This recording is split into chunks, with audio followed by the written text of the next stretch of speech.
Hey, my boy, we're going to do chapter 10. The minutes ticked by at a snail's pace. The third morning bell must have rung by now. Fletcher was beginning to get cold, but resisted his compulsion to shiver for fear of startling the imp. Twin plumes of steam flared to his left with every exhalation from the demon's nostrils. Its chest rose and fell in a continuous rhythm, and he could hear a gentle susurration as its hot breath tickled his ear. It was almost as if the demon was sleeping. How that had happened, he did not know, but he was glad he was still breathing.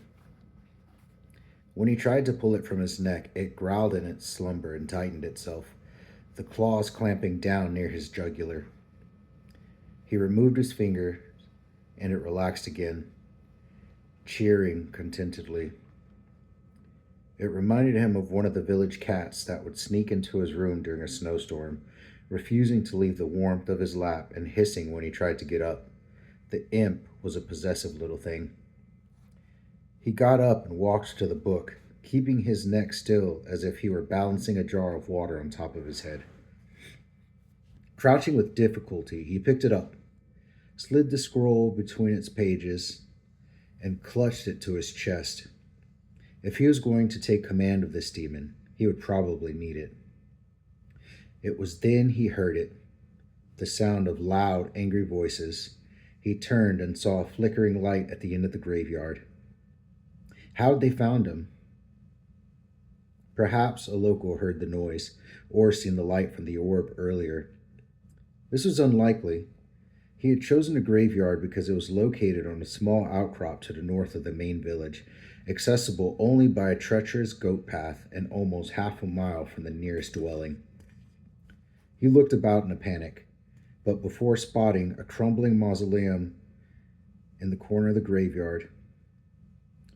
It was the size of a small cabin, surrounded by ornate columns and embellished with carvings of flowers, though the rain had worn away the detail long ago. He crept up to it and ducked into the low entrance, sinking into the darkness and hunkering behind the block of stone that covered the crypt at the very end of the chamber.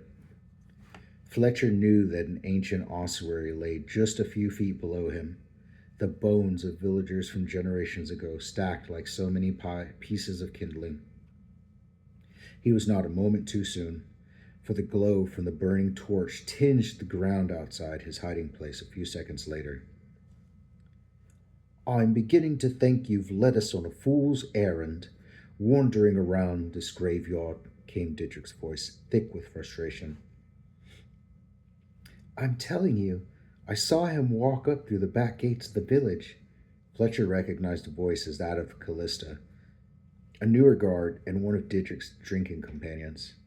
She was a hard-faced girl with a sadistic streak almost as bad as Didrik's. "Surely you understand how absurd this is," Didrik scoffed. "That he would be wandering around the graveyard of all places in the dead of night. He's got no family to speak of. Who would he be visiting?" "He's got to be here. We've checked the orchards and the storehouses, and he's not in any of them. This is the only place north of the village," Callista insisted. "Well, search the place. Maybe he's creeping about behind some tombs. Come on, you too, Jakov. I'm not paying you to just stand there," Didrik commanded. Jakov grunted, and Fletcher ducked down as he saw the man lumber past the mausoleum, Didrik's torch casting a long shadow ahead of him. This was bad. Didrik and Callista he might have been able to fight off, but with Jakov, his only option was to make a break for it. Even then, Callista had been hired as a guard for her athletic build, and Fletcher was not sure if he could outrun her, especially with an unpredictable demon wrapped around his neck. The good thing was that Didrik seemed to be the only one with a torch. Fletcher might be able to lose him in the dark. He sunk down to the cold marble floor and waited, hoping they would leave before checking the mausoleum. It seemed such an obvious place to look, but then it probably appeared empty at first glance with him hiding behind the stone cover. The torchlight from outside dimmed as Didrik wandered down the rows of graves, and a heavy drizzle of rain began to patter on the roof. Fletcher allowed himself to relax. They wouldn't search for long in this downpour. The cracked ceiling began to leak, and a thin trickle of water splattered beside him. He edged away from the growing puddle and tried to stay calm, though it was not easy knowing who was searching for him outside. He hoped this was not how the animals he hunted felt when he tracked them through the forest. Just then, he thought he had escaped them.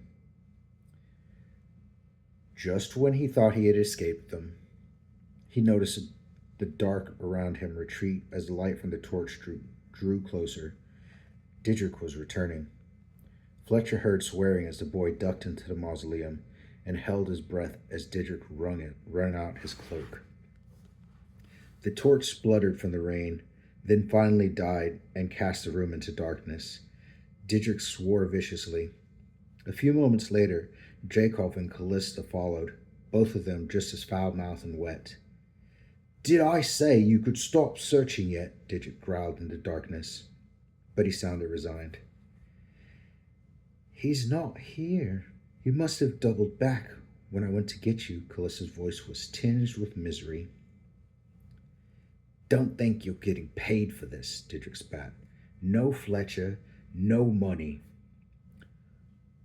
"But we're soaked," Jacob whined, his teeth chattering. "Oh, grow up. We're all wet. That little sneak may have given us a slip, but all that means is it'll be much worse for him when we do catch up with him. Come on, let's get out of here." Fletcher breathed a silent sigh of relief as their departing footsteps echoed through the chamber. Then, just when Fletcher thought the ordeal was over, the demon stirred. It yawned with a loud mew and unraveled itself from his neck. With an affectionate lick of Fletcher's face, it tumbled into his lap and stretched languorously. "What was that?" Didrik hissed. "Damn." That's it for chapter 10. I hope you're having a great day, dude. And be back for chapter 11. I love you.